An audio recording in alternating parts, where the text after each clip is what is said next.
Hi, welcome to Josin Translations YouTube channel.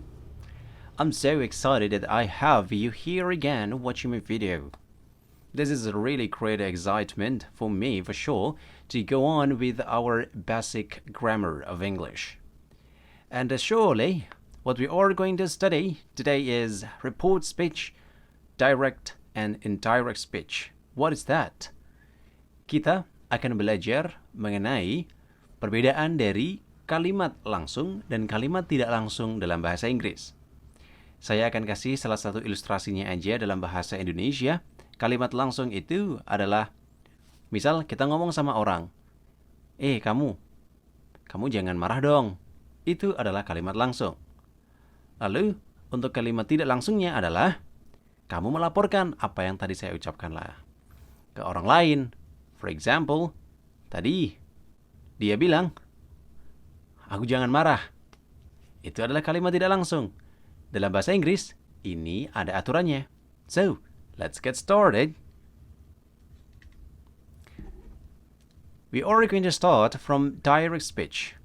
Direct speech berarti kita mengucapkan atau menuliskan ucapan sama persis dengan ungkapan orang lain. Dalam konteksnya, ucapan ini tidak terikat pada waktu. Nah, sekarang ini direct speech itu adalah apa saja yang kita ucapkan. Jadi kita menuliskan ataupun mengucapkan kembali seperti halnya apa yang dikatakan.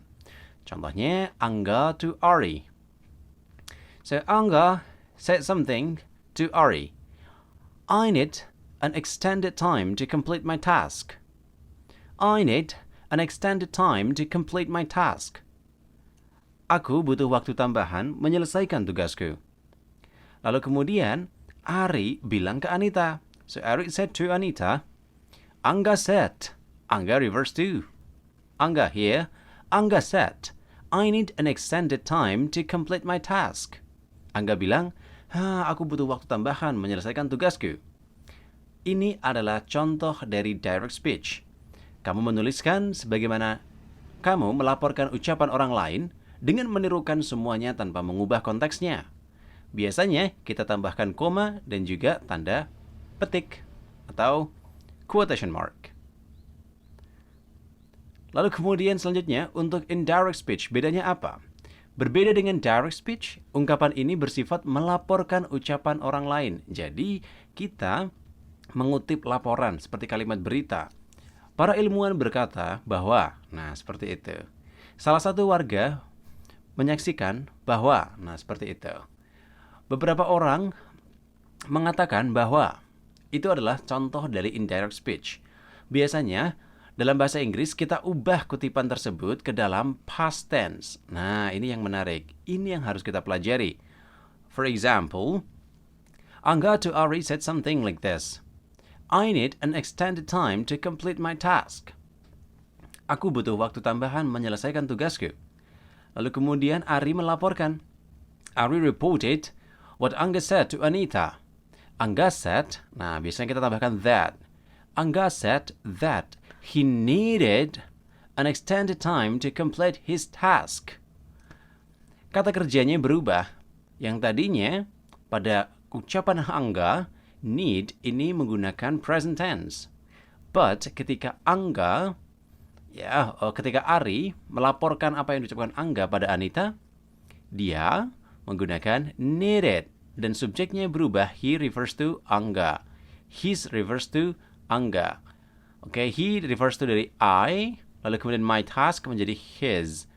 Maka ini adalah kalimat indirect speech. Seperti itu. Jadi kita ubah konteksnya, waktunya ke dalam past tense. Kenapa? Karena kita melaporkan ucapan orang lain yang udah lewat.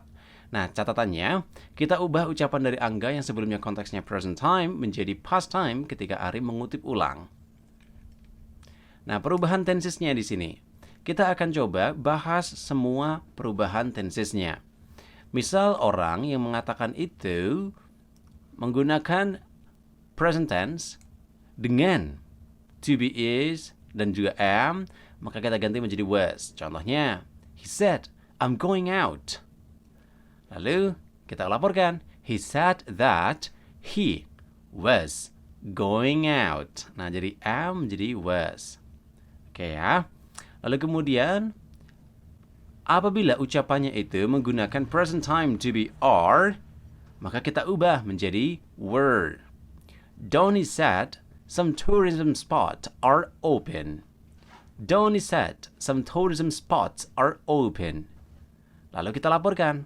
Donnie said that some tourism spots were open. Donnie bilang beberapa wilayah wisata buka gitu. Okay? And then, kalau misal ucapan dari orang pertama itu adalah bentuk present perfect, maka kita ganti auxiliary verb have dan has-nya menjadi had. For instance, Dadang said, I have fixed your phone. I have fixed your phone. Dadang said, nah ini kita laporkan, that he had fixed my phone. Dadang bilang dia sudah memperbaiki gawaiku. Kemudian apabila kalimat tersebut menggunakan present model auxiliary, so we can change, for example, from can becomes could. Rudy said, you cannot take all food in the fridge. Lalu, kita mengubah menjadi indirect speech. Rudy said that I couldn't take all food in the fridge. Rudy bilang, aku tidak bisa mengambil semua makanan di kulkas. Begitu juga, model yang lain seperti will menjadi would. For instance, Rara said, the test will be hard. The test will be hard. Kita ganti, Rara said that the test would be hard. Rara bilang ujiannya akan sulit. Kemudian, kita masuk kepada kalimat present tense atau simple present tense menggunakan verbal sentence. Nah, yaitu auxiliary verb dengan do dan does yang biasanya diletakkan pada kalimat negatif dan juga pertanyaan. For example, Tony said, the problem doesn't make me worry. The problem doesn't make me worry. Lalu kita ganti menjadi indirect speech. Tony said that the problem didn't make him worry. Didn't make him worry. Tony bilang masalah itu tidak membuatnya khawatir. Atau contoh yang lain. Student said, we don't find the lesson boring. We don't find the lessons boring. Students said that they didn't find the lessons boring. So, dari auxiliary verb doesn't dan don't, kita ganti menjadi didn't. Para murid bilang mereka tidak bosan dengan pelajaran. Oke, ada lagi, ya ini like, go menjadi liked and went. Biasanya ini berada di simple present tense kalimat. Yep. Positive menjadi simple past tense. Sasa said, Momo dislikes. Nah, karena ini subjeknya itu tunggal, maka kita tambahkan s. Momo dislikes seafood. And then Sasa said that Momo disliked seafood. Sasa bilang Momo tidak suka makanan laut. Lalu kemudian, contoh yang lain, Sasa said, I like seafood. And then Sasa said that she liked seafood. Maka menjadi simple past tense. Sasa bilang dia suka makanan laut. Dan untuk catatan terakhirnya di sini, selain awalan said, kita juga bisa menggunakan kata kerja yang lain. Misalnya, tell, memberitahu. Biasanya kita sebutkan objeknya. Sasa told me that she liked seafood. Rara told me that the test would be hard. Selain itu, kata that dalam indirect speech tidak harus selalu ada. Jadi tidak harus selalu ada that-nya. Kita buat lebih ringkas juga tidak masalah. For example, Rudy said that I couldn't take all food in the fridge. And then we change the sentence into like this. Rudy said I couldn't take all food in the fridge. Nah, itu adalah dua materi berkenaan dengan bagaimana menuliskan kalimat yang baik, terutama untuk kalimat langsung dan kalimat tidak langsung, direct speech dan indirect speech. Itu adalah materi untuk hari ini. Kita akan ketemu lagi di video yang lain, terutama untuk mempelajari grammar dari dasar. Apabila kalian ingin belajar lebih banyak grammar urut bahasa Inggris, kalian bisa klik di link di deskripsi. So see ya on the following video, and hopefully you guys, you keep your health, and by then, see ya. Dadah, thank you.